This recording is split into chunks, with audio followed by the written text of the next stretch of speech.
Long time ago, in the village of Kori, there lived two friends who couldn't be more different from each other. Their names was Ejiro and ANDASE. Ejiro was a composed young boy whose father and mother were known throughout the village. Ejiro's father was rich, and so Ejiro didn't lack anything growing up as a child. ANDASE, on the other hand, was a cheerful young boy who was loved by all the villagers, although unlike his friend Ejiro, ANDASE's parents were poor and managed their daily living. ANDASE was a friend to all the villagers and everyone loved him. ANDASE, despite being poor, was always cheerful and would always lend a helping hand to anyone in need of it. As a result of this, he always ended up getting various gifts from the villagers. Due to the fact that ANDASE was loved by the villagers, Ejiro started to become jealous of his friend, secretly. However, Ejiro never showed this in public and always pretended. ANDASE, being a good friend, would sometimes share the gifts the villagers would give him with Ejiro, despite knowing that his parents were rich. This, however, didn't change the jealousy that Ejiro felt for ANDASE. One morning, Ejiro and ANDASE went into a nearby forest to play and pick some fruits. They both took a sack where they usually kept the fruit they had gathered. ANDASE convinced Ejiro that they should go deeper into the forest, further than they've ever been before. Ejiro was reluctant at first but then agreed. Deep inside the forest, ANDASE saw a beautiful golden pot behind a large tree and he quickly called his friend Ejiro to come see. Ejiro was not happy that ANDASE was the one that found the beautiful golden pot because he knew that meant ANDASE would be the one to keep it. Despite how Ejiro felt, he knew there was nothing he could do. ANDASE carried the pot and placed it inside his sack of fruits. He then happily told Ejiro that maybe the pot was a blessing and that with it, his family may no longer be poor again. The two friends then decided to return to the village as they had filled their bags with many fruits. On their way back, Ejiro complained to ANDASE that he was tired and that they should rest a little since they have been walking for a long time. ANDASE agreed and then relaxed on a tree, and soon he fell asleep. As soon as Ejiro saw that ANDASE was asleep, he quickly opened ANDASE's sack of fruits and took the golden pot. He then opened his sack of fruits and placed the pot under the bottom of his sack so as to avoid suspicion. After a while, Ejiro woke ANDASE and told him that they should continue their journey. Soon, the boys arrived at the village. As soon as they arrived, ANDASE decided to check his bag to see if his pot was still intact, but behold, it was gone.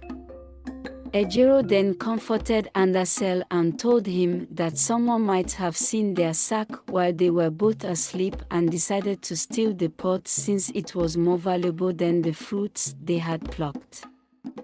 ANDASE was angry and deep in his heart he wished a great misfortune for anyone that had stolen his pot. The two friends then separated and went home. Ejiro, as soon as he got home, opened his cupboard and kept the pot hidden. Unknown to him that the pot of gold was not an ordinary pot. It was a mysterious magical pot that brought problems and bad omen. What Ejiro did not realize was that the pot belonged to whoever had found it and taken it. If the pot was taken from the person who found it, problems will immediately start to occur in that person's life.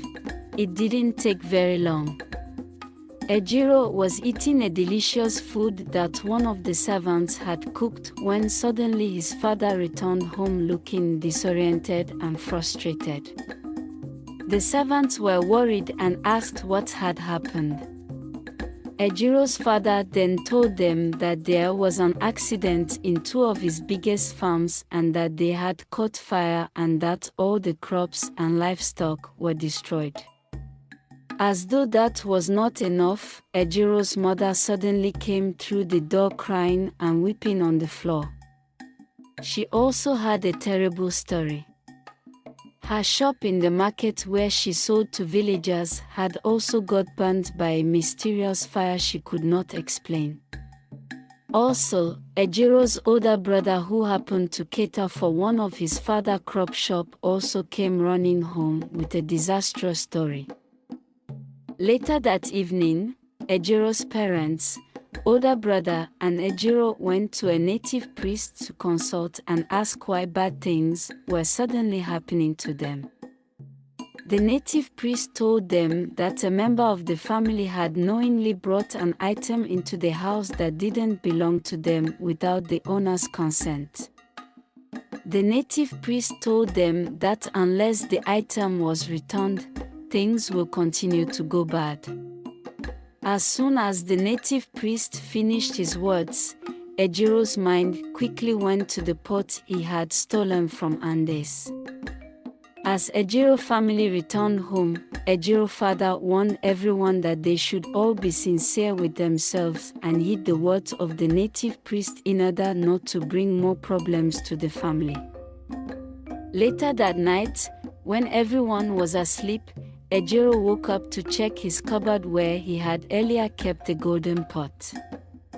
He took his key from where he usually hid it and opened the cupboard. As the cupboard opened, Ejiro discovered that the pot was no longer there. Ejiro's heart began to beat fast and he was very confused. He knew that he was the only one that knew where he had always hid his key, so he was surprised how come the pot had disappeared when no one had opened his cupboard.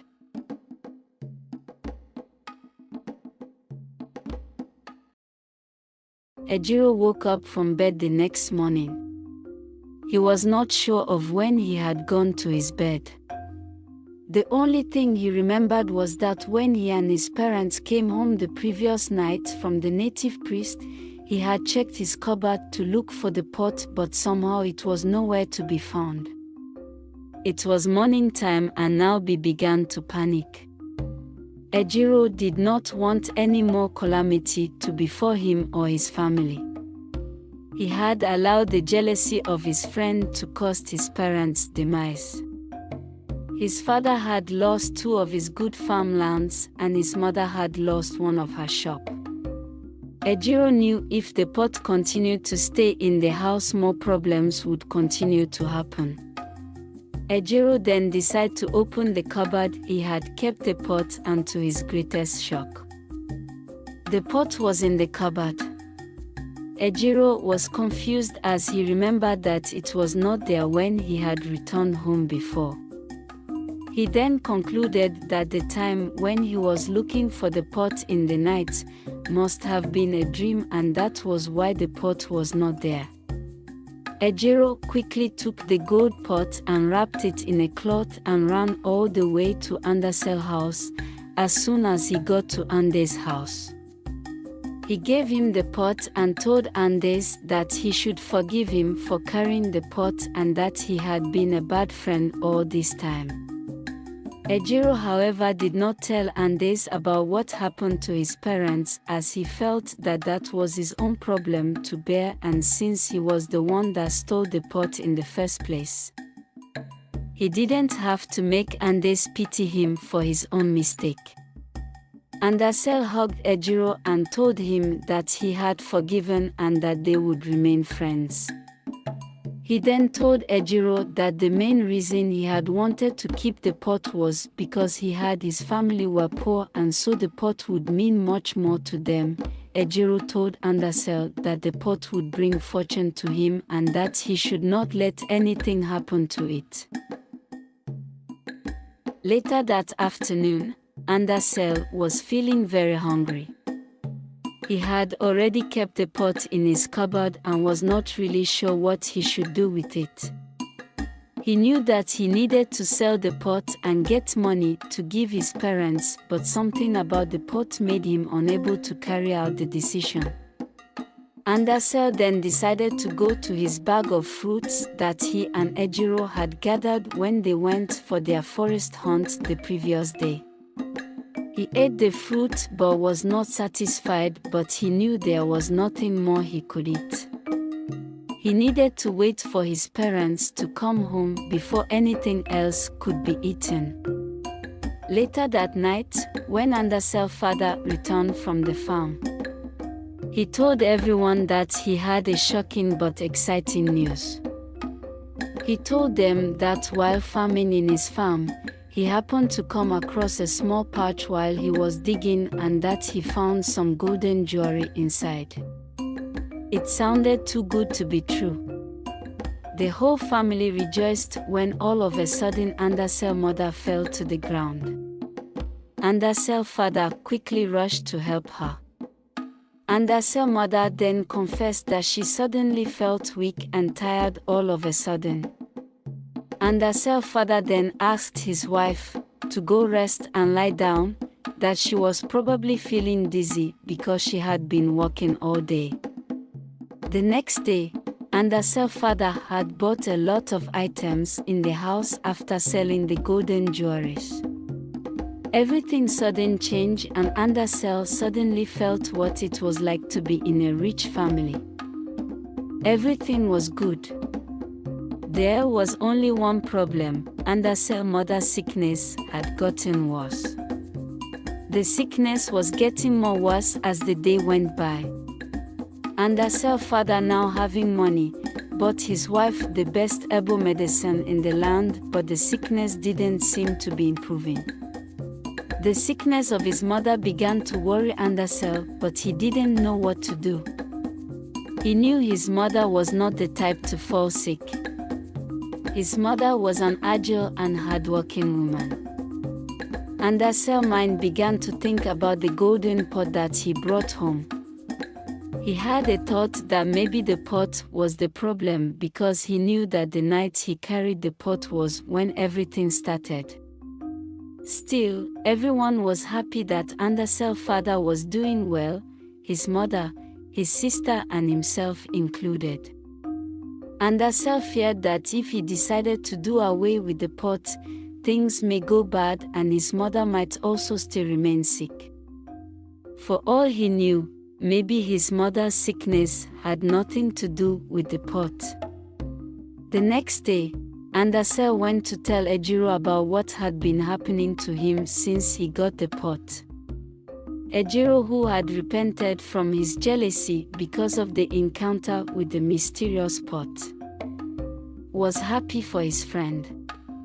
He then told ANDASE everything will be fine with his mother, that the sickness had only been a few days.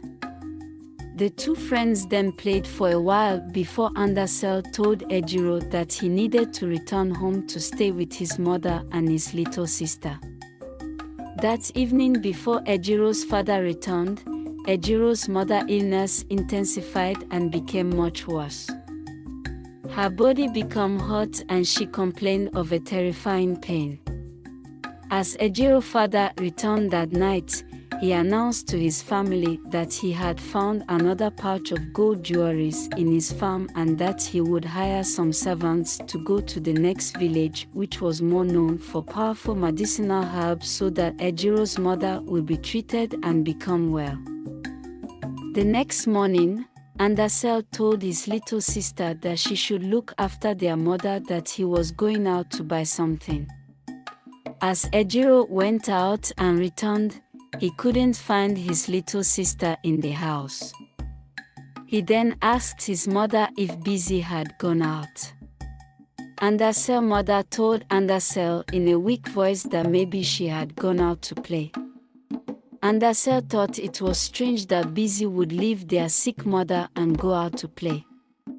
So he quickly ran to check all her little friend's house and playing spots to see if she had gone to play. ANDASE found no trace of his sister going outside. Everyone ANDASE met claimed that they hadn't seen her at all throughout the day. It was at that moment that ANDASE realized that his little sister might actually be missing. ANDASE then announced to the villagers that his little sister is missing, and so everyone began to look for her. ANDASE went to Ejiro's house and told him what happened. He then told him that he believed everything was happening because of the pot. He asked that they should return the pot together. Ejiro then told ANDASE about what the pot did to his parents' farm. He said that the only reason he didn't tell ANDASE was that he thought those bad things only happened because he stole the pot from ANDASE. ANDASE then told Ejiro that the pot might have made his father rich, but it was causing more bigger problems for his family. ANDASE took the pot and wrapped it inside a sack. He and Ejiro went inside the forest, deep inside the forest. ANDASE made sure to look for the exact same tree that they found the pot of gold. He dropped it carefully and was looking around if anything strange would occur. Nothing happened. As soon as ANDASE dropped the pot, he and Ejiro decided to go back. As soon as they took a few steps away from the tree, ANDASE saw his little sister lying down on the floor close to a nearby tree. He and Ejiro was shocked. ANDASE bent down and carried his little sister on his back. It was now clear that the mysterious golden pot had been the cause of all the problem that was happening. When ANDASE and Ejiro got home, they were surprised to see that ANDASE's mom was feeling better and no longer feeling weak. She was even able to move around the house. ANDASE's little sister told ANDASE that all she remembered was taking a nap in the house and that she had no idea what happened next.